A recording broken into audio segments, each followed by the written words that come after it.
In this week's episode, I am joined by myself. I'm doing a solo episode this time, and I'll be speaking about Boardroom shakeup, flag ban hackery, Lyft's silver glow up, Adidas's inclusive kicks, and more. Hey there, my name is Bernadette Smith, and I'm a keynote speaker and writer. My pronouns are she and her. Welcome to 5 Things in 15 Minutes, my weekly show where I bring good vibes to DEI. That is good vibes to diversity, equity, and inclusion with a little dash of corporate social responsibility. What I found is there are lots of news stories about what's going wrong in the world and lots of negative data. But there are also a lot of things going right. That's what I like to focus on. I search for stories that we can be inspired by and learn from. My hope is to inspire you to experiment with some of these actions and policies to help you build a more inclusive world.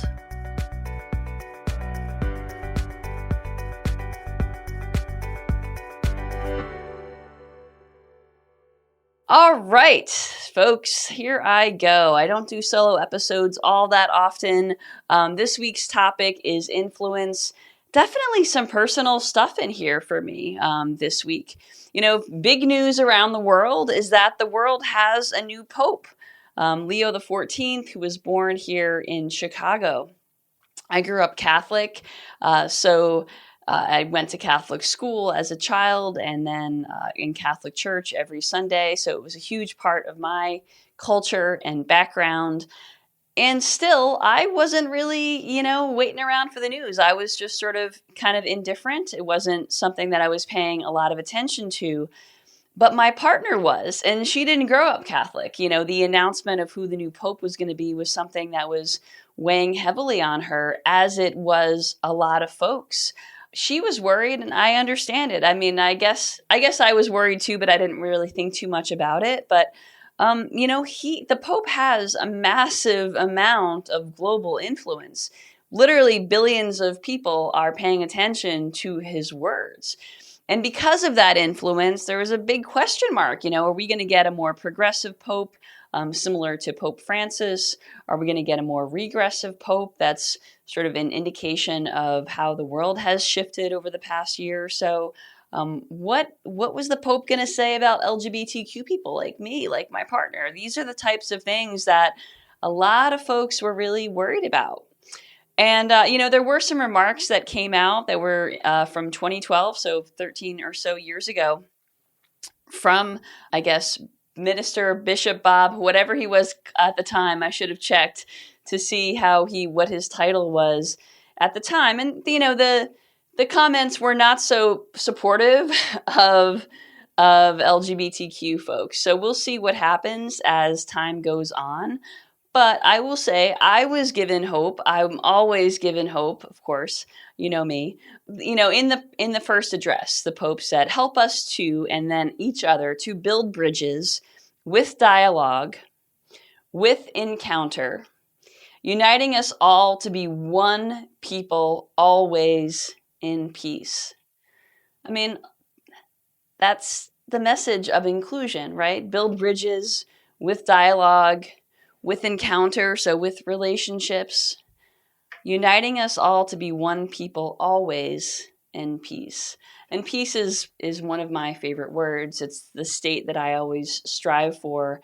And it's a big part of the energy that I try to bring into this work. So I was really inspired by his initial message, and I'm optimistic that he will bring a message of inclusion to this world. But one of the things that I really started to think about was how one person can have so much massive influence. One person. And so I was just thinking, if you had one message to broadcast to 1 billion plus humans, what would that message be? I would love to hear your own messages in the show notes or in the chat, or by sending me an email or leaving a comment. What would your message be if you were to broadcast a message to 1 billion humans? Now, this show does not reach 1 billion people. It reaches several thousand people. The newsletter does as well. So I don't have that much influence. but I try to influence with a message of positivity and hope every week. So, that is obviously part of who I am and what I give to the world. So I'm really curious, what is your message to the world if you had one message to share?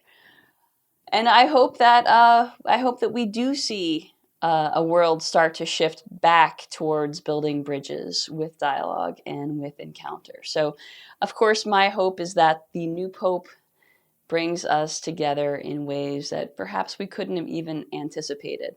So, all right, let's move into this week's good vibes. All right, the first story this week comes from new data that indicates that women and non-white men now hold 50.2% of S&P 500 board seats. So 5 years ago, white men occupied about 60% of directorships. Now they're at about 49%. Now this is notable because white men are about 30% of the population, still holding 49% of the U.S. seats. So the ideal state here is something that's more proportional. So Black directors represent about 12% of seats, which is about their share of the population. But Hispanic board directors are only at about 6% of board seats, but about 18% of population. So all of these things obviously take time, but there have been some really important laws that have passed that have made this possible. We have seen shareholders really urge their companies to be more inclusive. Obviously, there has been regression here, but this is massive progress from just 5 years ago. And ultimately, we know that greater perspectives, more diversity brings greater perspectives, which brings better decision making, which brings a better understanding of your increasingly diverse client base and customer base. And ultimately, there's a lot of good news that comes from diversity if it's catalyzed right, if it is leveraged in the right way and utilized in the right way. So this, to me, is great news this week. All right, the second story this week, so inspiring to me. Salt Lake City in Utah and Boise, Idaho, here in the U.S. Those leaders have circumvented new state laws, which have banned unofficial flags. So the idea is that there are some states in the U.S. which have said, okay, well, we're trying to shut down diversity, essentially. And so they're banning unofficial flags. Well, these cities have said, all right, well, we're gonna circumvent this by reclassifying pride flags, trans inclusion flags, and Juneteenth banners as official flags. So they're expanding the umbrella of what counts as an official flag, which is pretty amazing, super inspiring. And I just love that there's sort of this covert attempt to subvert the law, subvert the really anti-LGBTQ law. I love the solidarity, and I hope that we start to see other cities do the same thing. All right, the next story this week comes from Lyft. So Lyft has a new program. So Lyft is a rideshare app, and it has a new program called Lyft Silver. So Lyft Silver tackles a gap for senior riders, and it has a new nationwide redesign with 1.4 times larger fonts, a streamlined interface, and even has restrictions on the types of cars that would be available for these older adults. So, for example, sedans and accessible vans would be an option for older adults, something that's going to be easy to enter and exit, not, for example, a pickup truck. So someone who uses the Lyft Silver app is not going to be given a pickup truck. Now, one of the reasons how they were able to do this was Lyft held in-depth interviews with riders, with caregivers, and partners like Ultimed and Self-Help for the Elderly.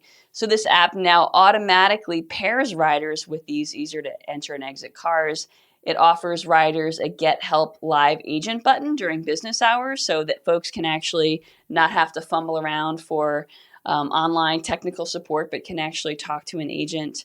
and allows these riders to share their trip details with contacts. So this stuff is really important, and I think sometimes when we talk about accessibility, we don't always remember that older adults need accessibility too. So these features are a great way to be more inclusive. And of course, you know that's going to be good for Lyft's business. Okay, the next story this week comes from Lush Cosmetics. So this is another example of bringing in external stakeholders and using the employees' lived experience to create greater inclusion. So Lush Cosmetics teamed up with Culture City, which is a nonprofit that helps neurodivergent folks be set up for success. So Lush Cosmetics teamed up with Culture City to pilot sensory inclusive shopping in 25 of their stores. So what this means is that the customers now have access to noise canceling headphones, fidget tools. I do love my fidget tools. Strobe reducing glasses. They have quiet safe spaces within the stores, and they have an on-demand get help support for customers as well. So this came about because Lush Cosmetics ERG, which is called Cinders, this is their disability ERG, it identified that 55% of Lush Cosmetics staff are disabled, neurodivergent, or chronically ill. And because they reframed neurodivergence as a strength, and they embedded these accessibility options into the retail experience, Lush is confronting systemic ableism.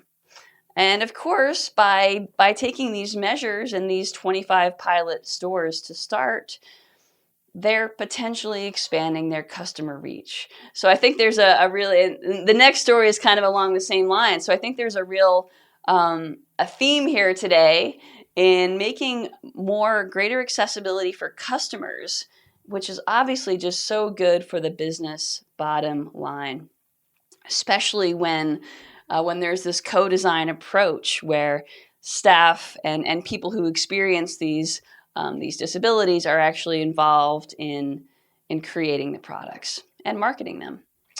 All right, the next story this week comes from Adidas, which is another example of creative product design. So they have co-designed a first ever performance shoe, aka sneaker, with athletes, or I guess tennis shoe, depending on where you're from, athletes who have Down syndrome, including Ironman finisher Chris Nickick.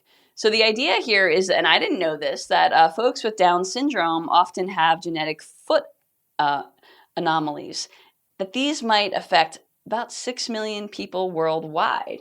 And so they received feedback, Adidas received feedback about pain from sneakers that don't fit.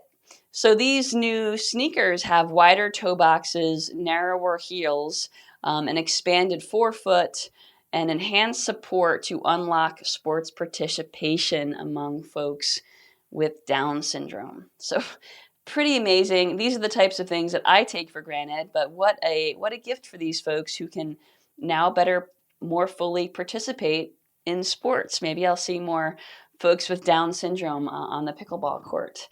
So these shoes come out in 2026, and I love it. I love it because product innovation, when there's an inclusion lens, and there should always be an inclusion lens, but when there is inclusive product design, product development, product marketing, again, there's so much potential to influence customers, buyers, and the rest. And of course, the bottom line.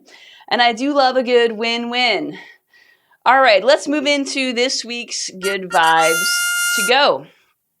All right, so folks might know I am taking stand-up comedy classes. I'm having a lot of fun.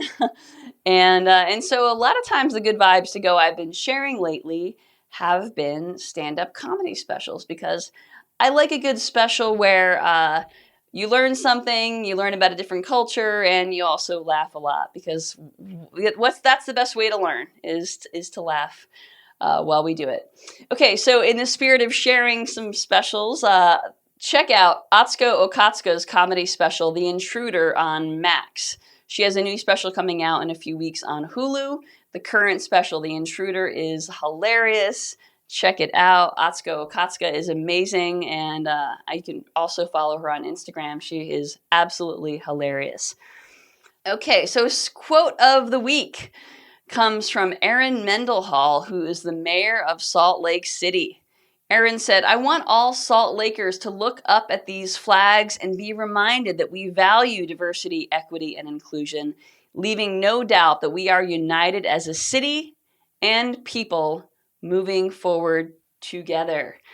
So themes this week definitely include influence, using our power for good, uniting folks together, and definitely inclusive product design to reach a broader client base, a more diverse client base. All good vibes, just for you. I love this show. I hope you spread the word. And if you don't already subscribe to the 5 Things newsletter, you can subscribe at 5thingsdei.com. Have a great week. Thank you for listening to 5 Things in 15 Minutes. I hope you found yourself inspired by at least one of this week's stories. If you did, would you mind sharing it with a colleague and leaving us a review on your favorite podcasting platform? And if you don't already get my 5 Things newsletter, join at 5thingsdei.com. I'm Bernadette Smith, and I'll see you next week right here for 5 Things in 15 Minutes, bringing good vibes to DEI.